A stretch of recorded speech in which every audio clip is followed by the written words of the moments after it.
There's a lot of overlap and a strong correlation between relationship OCD and the fearful avoidant attachment style, and therefore there's a lot of confusion about the differences and the overlaps and how to heal.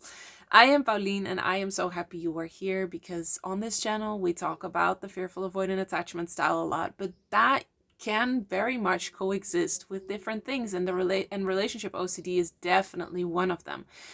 And it matters to know the differences and the overlap and know if both are present or it's one of two, because that helps you in finding the right help. So I'm kind of assuming you already know what relationship OCD is and the fearful avoidant attachment style, but I'm gonna summarize it really quick. Relationship OCD is a subtype of OCD, which is obsessive compulsive disorder. And it is marked by having intrusive thoughts or feelings, having anxiety around them, seeking relief through compulsions, and then when you have that relief, the loop starts again. Something comes up, you have anxiety again, you go towards compulsions to get relief, and you get in a loop. The fearful avoidant attachment style is an attachment trauma that developed when you were younger in childhood, and it is marked by intensity and extremes. So push and pull, highs and lows, build and destruct. And those two can very much coexist and kind of look the same. But not everybody that has relationship OCD also has the fearful avoidant attachment style or attachment trauma. And not everybody who has the fearful avoidant attachment style has relationship OCD.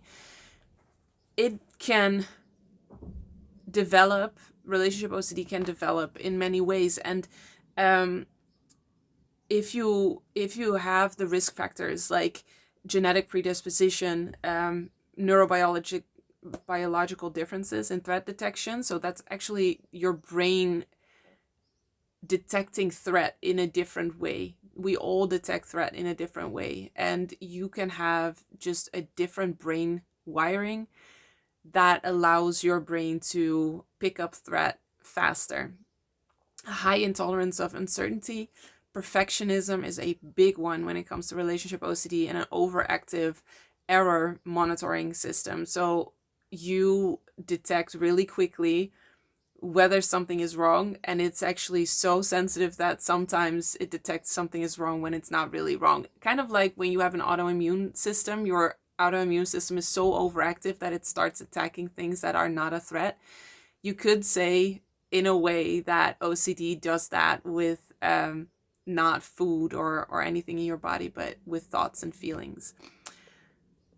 So R-OCD can definitely develop in someone who had secure attachment and did not experience relational trauma, but has OCD tendencies. And then the fact that it bites down on your relationship just means that the obsession is focused on your relationship, but it could also be something else. When you have experience with relationship OCD, you may also know homosexuality OCD, moral OCD.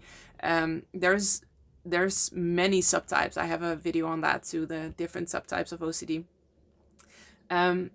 And it can kind of jump around. So the relationship OCD is just your OCD biting down on your relationship. And that doesn't mean that there's relational trauma underneath that, just as contamination OCD is not based on a trauma with germs. So it can look like attachment trauma because there are similarities and there is overlap. Relationships involve vulnerability, involve uncertainty, and you have a risk of losing something. And when you have a hard time with uncertainty, it makes sense that OCD gets triggered.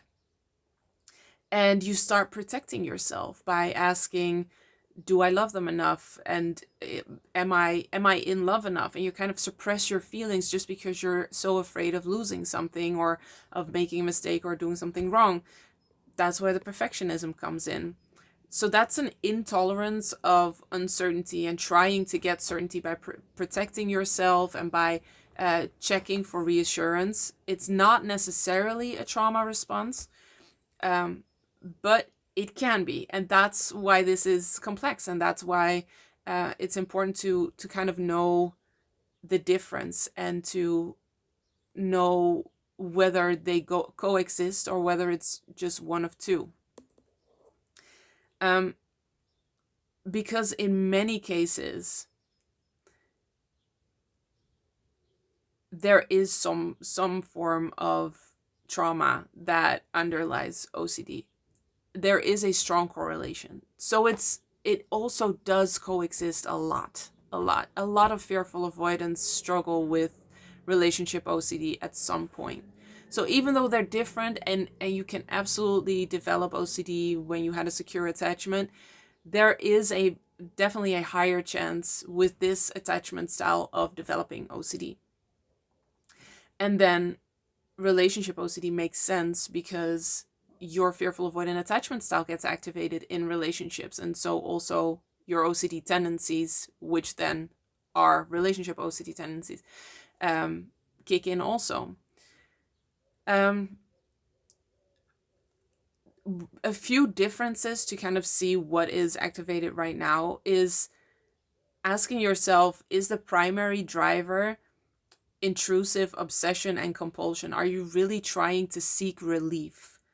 And when you have that relief, you're okay for a while, and then all of a sudden something comes up again, you're triggered, anxiety spikes, and you're looking for relief again. That is a very distinct OCD loop. And you can heal the fearful avoidant attachment style when it coexists with relationship OCD, and get out of that OCD loop, but still have parts of the fearful avoidant attachment style that are active and that you can heal also. So I used to have relationship OCD. That's how I started healing and working on myself, because that was just such a struggle and so overwhelming. And then after about 6 years, I actually got out of relationship OCD. So you can get out of it. Some people say it's forever, and it's not.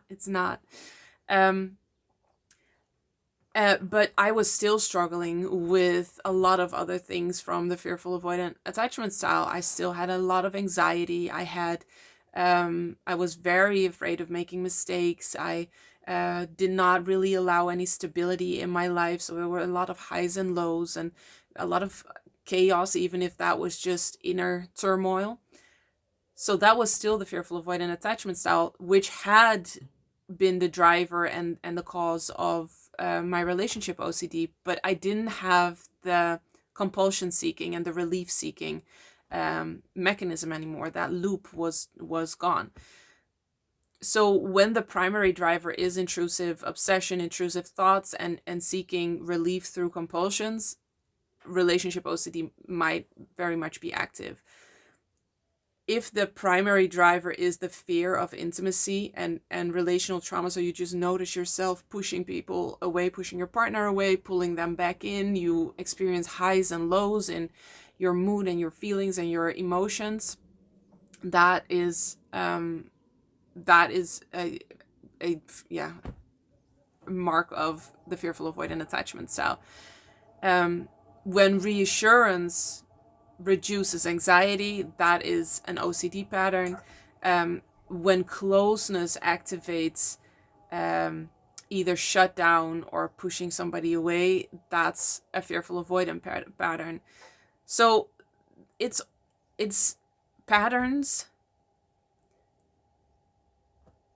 and it helps to see the difference between those patterns. And both can coexist, which makes it hard. And then what is important about that is that when you have a therapist that is trained in OCD, in being able to recognize OCD, they might recognize relationship OCD, even though that gets missed a lot still too. And then they might think, oh, OCD means we are going to do exposure therapy, exposure and response prevention therapy, which is the gold standard for OCD. But when the fearful avoidant attachment style is the driver of the relationship OCD, that type of therapy usually doesn't work at least as well, even though it's evidence-based. It's an amazing form of therapy, but it's not the best match for fearful avoidance. I have a whole video on just that, on why exposure therapy might not work for fearful avoidance, but it is especially important when you have relationship OCD coexist with the fearful avoidant attachment style. So then you need a different modality, a different tool, a different type of therapy that also uses emotional processing, that can help you release the stored trauma from your body. Because otherwise, you only tackle the relationship OCD, and that's just one layer, and that's not enough. I also have a video on 5 different ways to heal the fearful avoidant attachment style. Please watch that too, because it is full of the layers of healing and why it is important to have the different kinds of tools and modalities, and why you might get stuck. So relationship OCD is OCD that bites down on your relationship. Fearful avoidant attachment style is attachment trauma that comes up in your relationship. And they both definitely can coexist. So we've talked about the overlap, we talked about the differences, and how to heal the root causes. When relationship OCD is caused by fearful avoidant attachment style, or at least coexists, it really is valuable to heal the root causes of the fearful avoidant attachment style. And with that, you need some kind of body-based processing tool. Okay, there's so much more to say about this, but I hope this was valuable in just knowing the difference and the overlap. Please let me know in the comments below whether this was valuable and clear enough. If you have any questions, put them in the comments and I'll make another video. As always, I am really happy you are here, and I will see you in the next one.